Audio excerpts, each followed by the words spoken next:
Hey there guys, it's that homeless bozo Kaizen, who has egg on his face because of the many horrible takes I've been spouting. I remember all the way back in January, I made a video saying I was worried about the Pacific region because I wasn't the biggest fan of the fact that RB and Zest were no longer on DRX, and I thought there was a good chance that Paper X would regress without Jing. But now look at them. Look at this region. They currently have the best record at Masters Madrid, only losing to one other region throughout this tournament.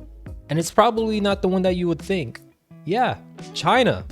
Edward Gaming was the only team that these Pacific players lost to, outside of themselves, of course. And this chart doesn't really include the regional matchups, so I didn't put in Sentinels versus Loud or Genji versus Paper X because I just wanted to see and keep track of how regions were doing against each other, and it was not on my bingo card that Pacific would come out on top. Shoot, I even made a horrible take saying that teams should just stay banning Split against Sentinels, and Genji did the unthinkable.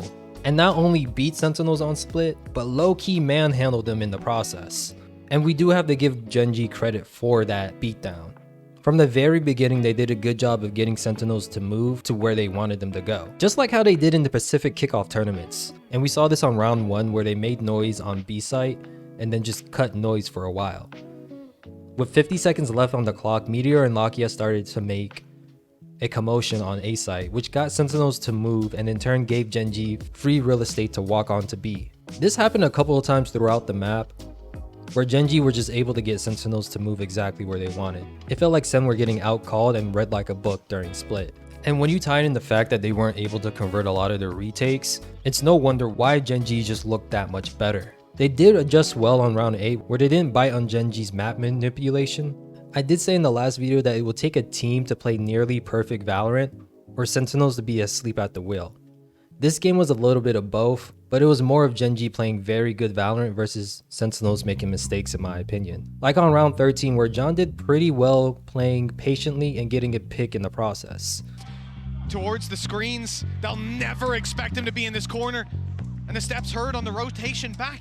Oh, this gap is absolutely massive. No way that Munchkin could expect it. However, it turns out that Texture's trigger discipline was just superior. This all makes sense for Texture to be here though. Oh, they'd have to be ever vigilant to see it, and now he's got an opportunity to trade it back further. It's huge from Texture, completely bamboozling them. 10 seconds left, a nade on the floor, a blast back for the fight, but Second still wins it. 5 seconds, they need to plant it now. If they can deny this, it's done on the spot. Karen does well to find one, and there's the follow-up. Genji with another round. A combination of better play calling and aim really helped Genji be the first team to beat Sentinels on Split at Masters Madrid. And for Lotus, it was the battle of Killjoys. Both Meteor and Zelsis carry this team on the defensive end, which is where you typically see Sentinel agents shine the most. I mentioned yesterday how Meteor has been grinding rank a lot and became the first non-EU pro to reach Radiant while visiting Madrid. And he showed us the fruit of his efforts. Very early on as well after the fight back. Could just be 2 away. There you go. He got his orb. What is that? Sen are happy to just play patient. A second round again where they're using Sassy as this luck. What? Meteor, though, he's just executed him. Is going to be used here and now. They have to open the door to run away or emerge from that ult, and the timing. Oh, it was so close to seeing Meteor fall. He catches John QT on the other side of the wall. Zelsis is standing and now spotted and taken down. A sensational clutch for Meteor. But Zelsis, being a businessman himself, decided to invest in some Odin stocks, and he never looked back. Zelsis with his utility, but also with his Odin at the back. Hasn't been revealed. He sat patiently waiting with his gun in hand, and he's going to win the fight again. Oh, even look at the spam through. He's done a lot of damage to Karen, but he's just buying time for the rotation. Oh! You don't really see plays like this every single day. Sat at the back with the Odin in hand, and he's just going to roll the sun on his own.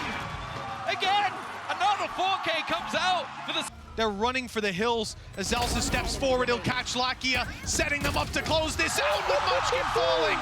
It's Zelsa's round.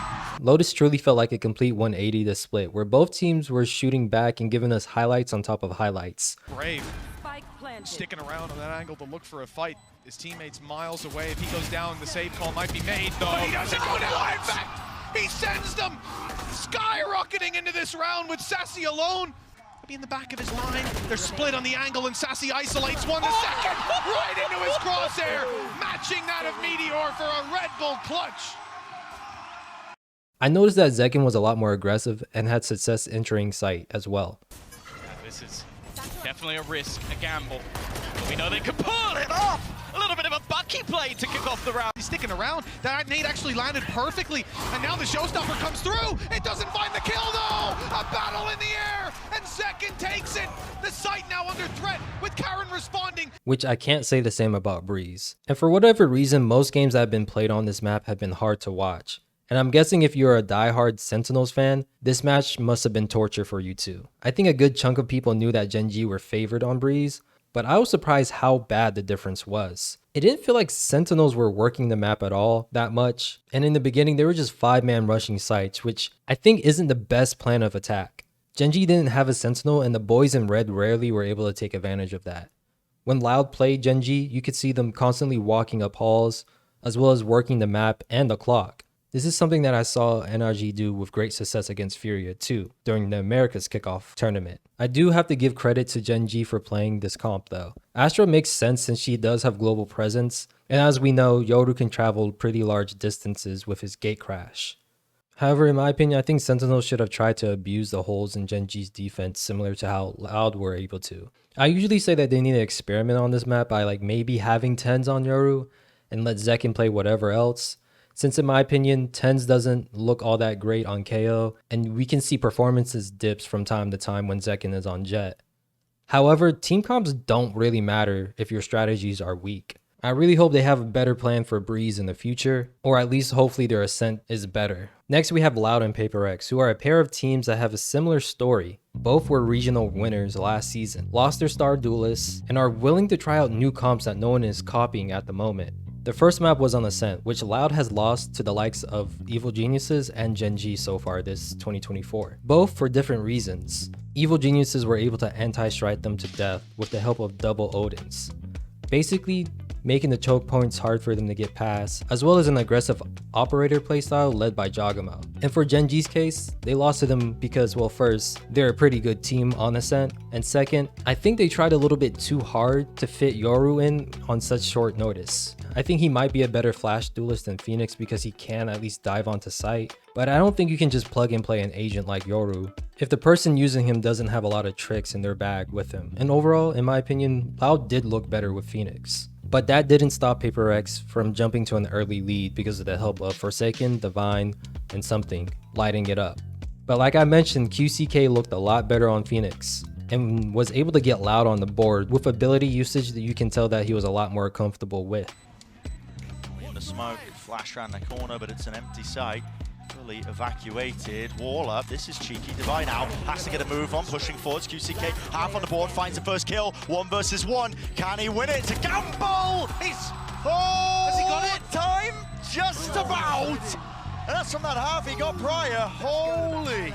Proving that sometimes it's not just the tool, but instead the person using it. And in turn, Loud were able to climb back from a 5-1 deficit and tie things up at the half. And at one point, they were pretty close to winning this game thanks to their play calling and map manipulation. There was times they got onto site without using any utility. However, something familiar started to happen.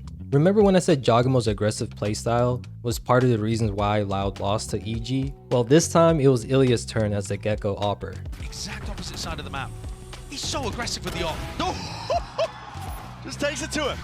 Free ultimate, something. Wall up in his face, contact plays, and he's out of there. Oh, that's counter spam again! Les is trying to play it himself with the Odin and disrespecting him! The same plays, working out again for Paper X. Tell the exact same line, and this time, Les goes down, Something's feasting! Holding one and dones and off angles is already risky, but doing it with an agent that has no mobility is beyond ballsy, to say the least. Paper X didn't really copy the double Odin strategy, but instead just rely on more precision to get back the lead, and won 4 rounds in a row on the back of Something's unconventional opping spree. On Sunset, I guess MasterCard was threatening the scriptwriters for more screen time. It felt like the first few rounds neither team can convert on having gun advantage. However, I do want to mention that Paper X were making a solid case for Sage on Sunset. Outside of these fun grim walls, Sage's ability is great for countering that plant on the stairs and run to B main strat, plaguing Sunset right now. Wall up, Divide blocking it, has to be broken here, but a reload for 2 years now, and he's so loaded, it just feels like he can't get the spam bullets on, spraying through, just needs one to really hit and connect. It's not happening! It's a massacre, Thrifty.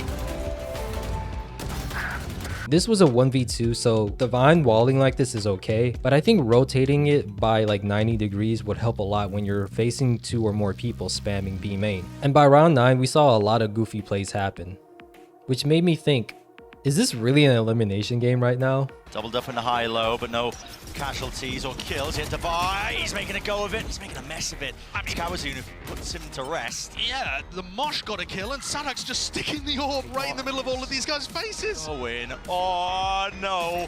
Wait! He's what? What's going on? That's wild!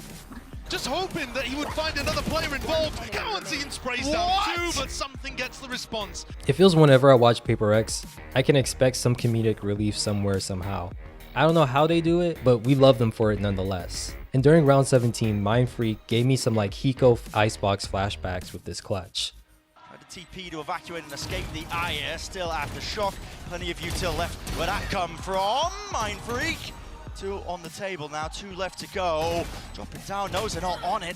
Peeking through, another tap will force Mindfreak out into the open. KDAWIN really seeking to deny this one, not have! Running him down! Mindfreak performs magic before our bloody eye! I'm going to need aim labs to make a simulator of this very soon. And it also felt like the tides were starting to turn around this point too. Mainly because at one point it looked like Loud was on the verge of taking the lead, but Mindfreak's hero play really sapped that energy and momentum away. Both these teams are filled with players who can perform high on different agents, but the winner went to the one who was a bit more creative and had fun doing it in the process too. Also, 4th place for a team who went against the best of the best this year is nothing to scoff at either. For me, Loud beat those allegations that they couldn't be a contending team without Aspas. I do have to mention that orgs in Americas now have the blueprint when it comes to beating Loud on certain maps. So this will be a thing that I kind of want to keep an eye out on during Split 1. I really wasn't expecting to see Pacific on top like this. They're always fun to watch. Paper X versus Sentinels is going to be an exciting matchup, especially on Sunset, if we get to see it, that is. I've said it in the past that I think Paper X is the best team on this map, and it was kind of interesting how like they had to reinvent themselves because they just couldn't beat Sentinels here. Tomorrow will tell if it was enough though. If they beat Sentinels, then Pacific is guaranteed their first ever international win. And the only question would be if it's Paper X or Gen G lifting that trophy. However, if they lose tomorrow, then it will be Gen G versus Sentinels. Let me know who you guys have winning down below. Till then, stay safe and I'll be yapping in the next one.